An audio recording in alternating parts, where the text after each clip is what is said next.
Quick 25ಗೆ ಸ್ವಾಗತ. ನಾನು ಮಾಲ್ತೇಶ್. ಈ ಕ್ಷಣದ 25 ಟಾಪ್ ಸುದ್ದಿಯನ್ನ ಬನ್ನಿ ಕ್ವಿಕ್ ಆಗಿ ನೋಡ್ಕೊಂಬೋಣ. ಗೋಧ್ರಾ ದುರಂತದ ರೀತಿ ಮತ್ತೊಮ್ಮೆ ಏನಾದರೂ ಆಗಬಹುದು ಅಂತ ನಮಗೆ ಮಾಹಿತಿ ಸಿಗ್ತಾ ಇದೆ ಅಂತ ಪರಿಷತ್ ಸದಸ್ಯ ಬಿಕೆ ಹರಿಪ್ರಸಾದ್ ಸ್ಫೋಟಕ ಹೇಳಿಕೆಯನ್ನ ನೀಡಿದ್ದಾರೆ. ನನಗೆ ಮಾಹಿತಿ ಇದ್ದೇ ಹೇಳ್ತಾ ಇದ್ದೀನಿ, ಜನವರಿ 22ನೇ ತಾರೀಕಿನಂದು ಅಯೋಧ್ಯೆಗೆ ತೆರಳುವವರಿಗೆ ಕೇಂದ್ರ ಸರ್ಕಾರ ರಕ್ಷಣೆಯನ್ನ ಕೊಡಬೇಕು ಅಂತ ಹೇಳಿದ್ದಾರೆ. ಇನ್ನು ಗೋಧ್ರಾ ರೀತಿಯಲ್ಲಿ ದಾಳಿ ಆಗಬಹುದು ಎಂದಿದ್ದ ಬಿಕೆ ಹರಿಪ್ರಸಾದ್, ಇದು ನನ್ನ ವೈಯಕ್ತಿಕ ಅಭಿಪ್ರಾಯ, ಪಕ್ಷದ ನಿಲುವಿಗೂ ನನ್ನ ಹೇಳಿಕೆಗೂ ಸಂಬಂಧ ಇಲ್ಲ ಅಂತ ಸ್ಪಷ್ಟನೆಯನ್ನ ಕೂಡ ಕೊಟ್ಟಿದ್ದಾರೆ. ಕೆಲವು ರಾಜ್ಯಗಳಿಂದ ನನಗೆ ಮಾಹಿತಿ ಬರ್ತಾ ಇದೆ, ಕೆಲವು ಸಂಘಟನೆಗಳು ಮೀಟಿಂಗ್ ಮಾಡ್ತಾ ಇವೆ ಅಂತಾನೂ ಹರಿಪ್ರಸಾದ್ ಹೇಳಿದ್ದಾರೆ. ಬಾಬ್ರಿ ಮಸೀದಿ ಧ್ವಂಸ ಮಾಡಿದ್ದು ಅಪರಾಧವೇ ಅಂತ ಪರಿಷತ್ ಸದಸ್ಯ ಬಿಕೆ ಹರಿಪ್ರಸಾದ್ ಕಿಡಿಕಾರಿದ್ದಾರೆ. ಎಲ್.ಕೆ. ಅಡ್ವಾಣಿ ಅವರ ಮೇಲೆ ಇರುವಂತಹ ಕೇಸೇ ಇನ್ನೂ ಕೂಡ ಕ್ಲಿಯರ್ ಆಗಿಲ್ಲ. ಇದನ್ನ ನಮ್ಮ ಸರ್ಕಾರ ಗಂಭೀರವಾಗಿ ಪರಿಗಣಿಸಬೇಕಾಗುತ್ತೆ. ಇಷ್ಟು ದಿನ ಹಳೆ ಕೇಸ್ ಮೇಲೆ ಕ್ರಮ ತೆಗೆದುಕೊಳ್ಳದ ಅಧಿಕಾರಿಗಳನ್ನ ಹಾಗೆ ಬಿಟ್ಟಿದ್ದೇ ತಪ್ಪು ಅಂತ ಹೇಳಿದ್ದಾರೆ. ಹರಿಪ್ರಸಾದ್ ಹೇಳಿಕೆ ನೋಡಿದ್ರೆ ಅವರೇ ಪ್ರಚೋದನೆ ನೀಡ್ತಾ ಇರಬಹುದು.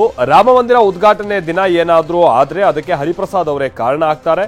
ಕೂಡಲೇ ಹರಿಪ್ರಸಾದ್ರನ್ನ ಮಂಪರು ಪರೀಕ್ಷೆಗೆ ಒಳಪಡಿಸಬೇಕು ಅಂತ ಕೊಪ್ಪಳ ಸಂಸದ ಕರಡಿ ಸಂಗಣ್ಣ ಹೇಳಿದ್ದಾರೆ. ಜನವರಿ 22ನೇ ತಾರೀಕಿನಂದು ಅಹಿತಕರ ಘಟನೆಗಳು ನಡೆದರೆ ಬಿಕೆ ಹರಿಪ್ರಸಾದ್ ಅವರೇ ಕಾರಣ ಅಂತ ಹೇಳಿ ಬೆಂಗಳೂರಿನ ಫ್ರೀಡಂ ಪಾರ್ಕ್ನಲ್ಲಿ ಮಾಜಿ ಸಿಎಂ ಸದಾನಂದಗೌಡ ಹೇಳಿದ್ದಾರೆ. ಕೂಡಲೇ ಕಾಂಗ್ರೆಸ್ ಎಂಎಲ್ಸಿ ಬಿಕೆ ಹರಿಪ್ರಸಾದ್ ಬಂಧನ ಆಗಬೇಕು, ಜವಾಬ್ದಾರಿ ಸ್ಥಾನದಲ್ಲಿರುವಂತಹ ಬಿಕೆ ಹರಿಪ್ರಸಾದ್ ವಿರುದ್ಧ ಕ್ರಮ ತೆಗೆದುಕೊಳ್ಳಲಿ ಅಂತ ಆಗ್ರಹಿಸಿದ್ದಾರೆ. ಒಂದ್ ಕಡೆ ರಾಜ್ಯಾದ್ಯಂತ ಬಿಜೆಪಿ ಪ್ರತಿಭಟನೆ ನಡೆಸ್ತಾ ಇದ್ರೆ ಆರೋಪಿ ಶ್ರೀಕಾಂತ್ ಪೂಜಾರಿ ಜಾಮೀನು ಕೋರಿ ಕೋರ್ಟ್ಗೆ ಅರ್ಜಿಯನ್ನ ಸಲ್ಲಿಸಿದ್ದಾರೆ. ಆರೋಪಿ ಪರ ವಕೀಲ ಅಶೋಕ್ ಅಣ್ವೇಕರ್ ಹುಬ್ಬಳ್ಳಿಯ 3ನೇ ಜೆಎಂಎಫ್ಸಿ ನ್ಯಾಯಾಲಯಕ್ಕೆ ಅರ್ಜಿಯನ್ನ ಸಲ್ಲಿಸಿದ್ದಾರೆ. ಹುಬ್ಬಳ್ಳಿಯಲ್ಲಿ ಬಿಜೆಪಿಯಿಂದ ಪ್ರತಿಭಟನೆ ತೀವ್ರಗೊಂಡಿದೆ. ಪ್ರತಿಭಟನೆ ವೇಳೆ ಸಿಎಂ ಸಿದ್ದರಾಮಯ್ಯ ಹಾಗೆ ಜಗದೀಶ್ ಶೆಟ್ಟರ್ ವಿರುದ್ಧ ಆಕ್ರೋಶವನ್ನ ವ್ಯಕ್ತಪಡಿಸಲಾಗಿದೆ. ಸಿದ್ದರಾಮಯ್ಯ ಲುಚ್ಚಾ ಅಂತ ಘೋಷಣೆ ಕೂಗಿ ಸಿದ್ದರಾಮಯ್ಯ ಖಾನ್ ಅಂತ ಫೋಟೋ ಹಿಡಿದ ಕಾರ್ಯಕರ್ತರು ಕಿಡಿಕಾರಿದರು. ಹುಬ್ಬಳ್ಳಿಯಲ್ಲಿ ಶ್ರೀಕಾಂತ್ ಪೂಜಾರಿ ಬಂಧನವನ್ನ ಖಂಡಿಸಿ ಇವತ್ತು ರಾಜ್ಯಾದ್ಯಂತ ಭಾರತೀಯ ಜನತಾ ಪಕ್ಷ ಪ್ರತಿಭಟನೆಯನ್ನ ನಡೆಸಿದೆ. ರಾಜ್ಯ ಬಿಜೆಪಿ ಅಧ್ಯಕ್ಷ ವಿಜಯೇಂದ್ರ ಹಾಗೆ ವಿಪಕ್ಷ ನಾಯಕ ಆರ್ ಅಶೋಕ್ ನೇತೃತ್ವದಲ್ಲಿ ಪ್ರತಿಭಟನೆ ನಡೆಸಲಾಗಿದೆ. ಧಾರವಾಡ, ಹುಬ್ಬಳ್ಳಿ ಹಾಗೆ ಬೆಳಗಾವಿ, ಮೈಸೂರು, ತುಮಕೂರು, ಹಾವೇರಿ, ಶಿವಮೊಗ್ಗ, ಚಿಕ್ಕಮಗಳೂರು, ರಾಯಚೂರು ಸೇರಿದ ಹಾಗೆ ವಿವಿಧ ಜಿಲ್ಲೆಗಳಲ್ಲಿ ಪ್ರತಿಭಟನೆ ನಡೆದಿದೆ. ರಾಮ ಭಕ್ತರನ್ನ ಬಂಧಿಸುವ ಹುನ್ನಾರ ಕಾಂಗ್ರೆಸ್ ಮಾಡ್ತಾ ಇದೆ ಅಂತ ವಿಪಕ್ಷ ನಾಯಕ ಆರ್ ಅಶೋಕ್ ವಾಗ್ದಾಳಿ ನಡೆಸಿದ್ದಾರೆ. ಹುಬ್ಬಳ್ಳಿಯಲ್ಲಿ ನಡೆದಂತಹ ಪ್ರತಿಭಟನೆಯಲ್ಲಿ ಮಾತನಾಡಿದಂತ ಅಶೋಕ್, ಸುಮಾರು 56,000 ಪೆಂಡಿಂಗ್ ಕೇಸ್ಗಳಿದೆ, ಆದ್ರೆ ಅದೆಲ್ಲವನ್ನ ಬಿಟ್ಟು ಹುಬ್ಬಳ್ಳಿ ಕಡೆ ಬಂದಿರೋದು ಯಾಕೆ, ರಾಮನ ಮೇಲೆ ಕಾಂಗ್ರೆಸ್ಗೆ ಕೋಪ ಯಾಕೆ ಅಂತ ಪ್ರಶ್ನಿಸಿದ್ದಾರೆ. ಕೈ ನಾಯಕ ರಾಹುಲ್ ಗಾಂಧಿ ಮೇಲೆ ಚೀಟಿಂಗ್ ಕೇಸ್ ಇಲ್ವಾ? ಹಿಂದೂ ಕಾರ್ಯಕರ್ತರನ್ನ ಹುಡುಕಿ ಕೇಸ್ ಹಾಕ್ತಾ ಇದ್ದಾರೆ, ನನ್ನ ಮೇಲೂ ಕೇಸ್ ಇದೆ, ಬಂಧಿಸಿ ನೋಡೋಣ. ಸೋಲೋ ಭಯದಿಂದ ಕಾಂಗ್ರೆಸ್ನವರು ಹೀಗೆ ಮಾಡ್ತಾ ಇದ್ದೀರಾ ಅಂತ ಹುಬ್ಬಳ್ಳಿಯಲ್ಲಿ ವಿರೋಧ ಪಕ್ಷದ ನಾಯಕ ಆರ್ ಅಶೋಕ್ ವಾಗ್ದಾಳಿಯನ್ನ ನಡೆಸಿದ್ದಾರೆ. ಮಾಜಿ ಸಚಿವ ಆಂಜನೇಯ ಹೇಳಿಕೆ ವಿಚಾರವಾಗಿ ಮಾತನಾಡಿರುವ ಪೇಜಾವರ ಶ್ರೀಗಳು, ರಾಮ ಬೇರೆ ಅಲ್ಲ, ಕೃಷ್ಣ ಬೇರೆ ಅಲ್ಲ, ಬಿಜೆಪಿ ಮಂದಿರ ಅಂತ ಯಾಕೆ ಹಾಗೆ ಅಂದ್ಕೊಳ್ಬೇಕು? ನಾವು ಭಾರತೀಯರು, ಈ ಮಂದಿರ ಎಲ್ಲರದ್ದೂ, ಬಿಜೆಪಿಯವರು ಮಾತ್ರ ದೇಣಿಗೆ ಕೊಟ್ಟಿದ್ದ, ಇದು ಪಕ್ಷದ ಮಂದಿರ ಹೇಗ್ ಸಾಧ್ಯ? ದೇವರು ಮಂದಿರದಲ್ಲಿ ಮಾತ್ರವಲ್ಲ ಎಲ್ಲರ ಒಳಗೂ ಇದ್ದಾನೆ, ಸಿದ್ದರಾಮಯ್ಯನೊಳಗೂ ಇದ್ದಾನೆ ಅಂತ ಹೇಳಿದ್ದಾರೆ.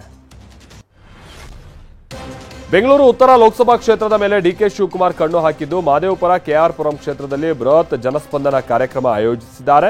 ಬಿಜೆಪಿ ಶಾಸಕರ ಕ್ಷೇತ್ರಗಳನ್ನೇ ಟಾರ್ಗೆಟ್ ಮಾಡಿರುವಂತಹ ಡಿಕೆ ಡಾಕ್ಟರ್ ಬಿಆರ್ ಅಂಬೇಡ್ಕರ್ ಕ್ರೀಡಾಂಗಣದಲ್ಲಿ ಜನಸ್ಪಂದನ ಕಾರ್ಯಕ್ರಮವನ್ನು ನಡೆಸಿದರು. ಬೆಳಗಾವಿ ಜಿಲ್ಲೆಯಲ್ಲಿ ಮತ್ತೊಂದು ಅಮಾನವೀಯ ಕೃತ್ಯದ ಆರೋಪ ಕೇಳಿಬಂದಿದೆ. ಬೈಲಹೊಂಗಲ ತಾಲೂಕಿನ ತಿಗಡಿಯಲ್ಲಿ ಘಟನೆ ನಡೆದಿದ್ದು, ಮಹಿಳೆಯನ್ನ ಅರಬೆತ್ತಲೆಗೊಳಿಸಿ ಹಲ್ಲೆ ನಡೆಸಿದ್ದಾರೆ ಅಂತ ಆರೋಪಿಸಲಾಗಿದೆ. ಕ್ರೀಡಾಂಗಣ ಉದ್ಘಾಟನಾ ಕಾರ್ಯಕ್ರಮದಲ್ಲಿ ಶಿಷ್ಟಾಚಾರ ಉಲ್ಲಂಘನೆಯಾಗಿದೆ ಅಂತ ಪೊಲೀಸರ ಜೊತೆ ಬಿಜೆಪಿ ಕಾರ್ಯಕರ್ತರು ಮಾತಿನ ಚಕಮಕಿಯನ್ನ ನಡೆಸಿದ್ದಾರೆ. ಕೊಡಗು ಜಿಲ್ಲೆ ಸೋಮಾರ್ಪೇಟೆ ಪಟ್ಟಣದಲ್ಲಿ ಇವತ್ತು ಹಾಕಿ ಟರ್ಫ್ ಗ್ರೌಂಡ್ ಉದ್ಘಾಟನೆ ಇತ್ತು. ಈ ಹಿಂದೆ ಅಪ್ಪಚ್ಚು ರಂಜನ್ ಕ್ರೀಡಾ ಸಚಿವರಾಗಿದ್ದಾಗ ಮಂಜೂರಾಗಿದ್ದಂತ ಕ್ರೀಡಾಂಗಣ ಉದ್ಘಾಟನೆಗೆ ಅವರನ್ನೇ ಕರೆದಿಲ್ಲ ಅಂತ ಬಿಜೆಪಿ ಕಾರ್ಯಕರ್ತರು ಕಿಡಿಕಾರಿದ್ರು. ಬೆಳಗಾವಿಯಲ್ಲಿ ಕನ್ನಡ ಮಕ್ಕಳಿಗೆ ತಾರತಮ್ಯದ ವಿಚಾರವಾಗಿ ಮಾತನಾಡಿರುವ ಸಚಿವ ಮಧು ಬಂಗಾರಪ್ಪ, ಮಕ್ಕಳಲ್ಲಿ ಭೇದ ಭಾವ ಮಾಡೋ ಪ್ರಶ್ನೆನೇ ಇಲ್ಲ, ನಾವು ಕಾನೂನು ರೀತಿಯಲ್ಲಿ ಕ್ರಮ ತೆಗೆದುಕೊಳ್ತೀವಿ ಅಂದಿದ್ದಾರೆ. ಭೇದ ಭಾವ ಆಗ್ತಾ ಇರೋದು ಹೊರಗೆ ಬರ್ತಾ ಇದೆ, ಇದಕ್ಕೆ ಕಾನೂನುಬದ್ಧವಾಗಿ ತೀರ್ಮಾನ ಮಾಡ್ತೀವಿ, ಮುಂದೆ ಯಾವ ಮಕ್ಕಳು ನೆಲದ ಮೇಲೆ ಕೂರುವಂತಿಲ್ಲ ಅಂತ ಹೇಳಿದ್ದಾರೆ.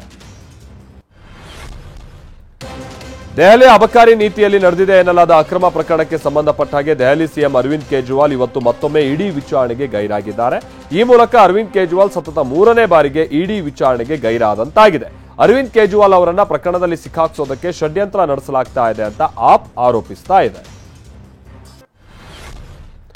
ಹಿಂಡನ್ಬರ್ಗ್ ಪ್ರಕರಣಕ್ಕೆ ಸಂಬಂಧಪಟ್ಟ ಹಾಗೆ ಸುಪ್ರೀಂ ಕೋರ್ಟ್ನಲ್ಲಿ ಉದ್ಯಮಿ ಗೌತಮ್ ಅದಾನಿಗೆ ತಾತ್ಕಾಲಿಕ ರಿಲೀಫ್ ಸಿಕ್ಕಿದೆ. ಪ್ರಕರಣಕ್ಕೆ ಸಂಬಂಧಪಟ್ಟ ಹಾಗೆ ಈಗ ಆಲ್ರೆಡಿ ಸೆಬಿ ನಡೆಸ್ತಾ ಇರುವಂತಹ ತನಿಖೆಯನ್ನ ಅನ್ಯ ತನಿಖಾ ಸಂಸ್ಥೆಗೆ ವರ್ಗಾಯಿಸುವಂತಿಲ್ಲ ಅಂತ ಸುಪ್ರೀಂ ಕೋರ್ಟ್ ಹೇಳಿದೆ. ಜೊತೆಗೆ ಮುಂದಿನ 3 ತಿಂಗಳ ಒಳಗಾಗಿ ತನಿಖೆಯನ್ನು ಪೂರ್ಣಗೊಳಿಸುವಂತೆ ಸೆಬಿಗೆ ಕೋರ್ಟ್ ಆದೇಶಿಸಿದೆ.